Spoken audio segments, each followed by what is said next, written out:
ডাকছো কেন? দই কিনবে? কেমন করে কিনবো? আমার তো পয়সা নেই। কেমন ছেলে তুমি? কিনবে না তো আমার বেলা বইয়ে দাও কেন? আমি যদি তোমার সঙ্গে চলে যেতে পারতুম তো যেতুম। আমার সঙ্গে? হ্যাঁ, তোমার সঙ্গে। তুমি যে কত দূর থেকে হাঁটতে হাঁটতে চলে যাচ্ছ, শুনে আমার মন কেমন করছে। বাবা, তুমি এখানে বসে কি করছো?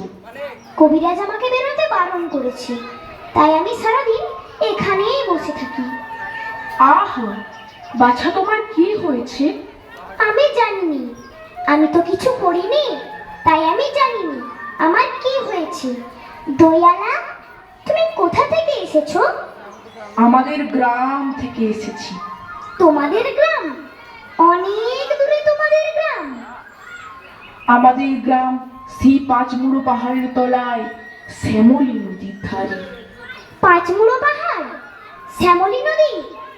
কি জানি, হয়তো তোমাদের গ্রাম দেখেছি, কবে সে আমার মনে পড়ে না।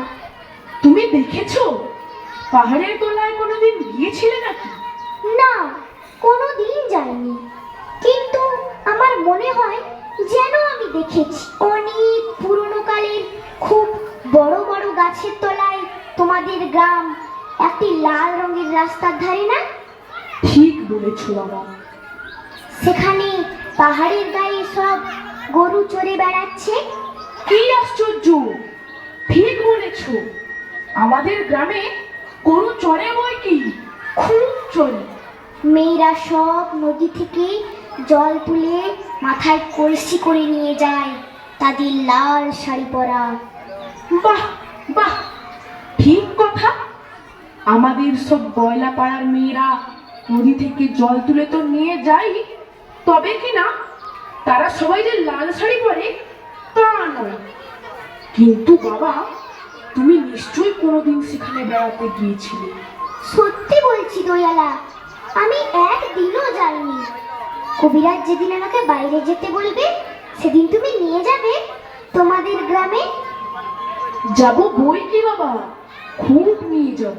আমাকে তোমার মতো ওই রকম দই বেচতে শিখিয়ে দিও, ওই রকম বাঁক কাঁধে নিয়ে, ওই রকম খুব দূরের রাস্তা দিয়ে।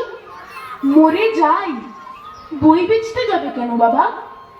এত এত পুঁথি পড়ে তুমি পণ্ডিত হয়ে উঠবে। না না, আমি কখনো পণ্ডিত হব না। আমি তোমাদের রাঙা রাস্তার ধারে, তোমাদের বুড়ো বটের তলায় গোয়ালপাড়া থেকে দই নিয়ে এসে দূরে দূরে গ্রামে গ্রামে বেচে বেচে বেড়াবো। কি রকম করে তুমি বলো? দই দই ভালো দই, আমাকে সুরটা শিখিয়ে দাও। হায় পোড়া কপাল, এই সুরও কি শেখাবার সুর? না না, ও আমার শুনতে খুব ভালো লাগে। আকাশের খুব শেষ থেকে যেমন পাখির ডাক শুনলে মন উদাস হয়ে যায়, তেমনি ওই রাস্তার মোড় থেকে ওই গাছের সারির মধ্যে দিয়ে যখন তোমার ডাক আসছিল, আমার মনে হচ্ছিল, কি জানি কি মনে হচ্ছিল। বাবা, এক ভাঁড় দই তুমি খাও। আমার তো পয়সা নেই। না না না না, পয়সার কথা বলো না। তুমি আমার দই একটু খেলে আমি কত খুশি হব। তোমার কি অনেক দেরি হয়ে গেল?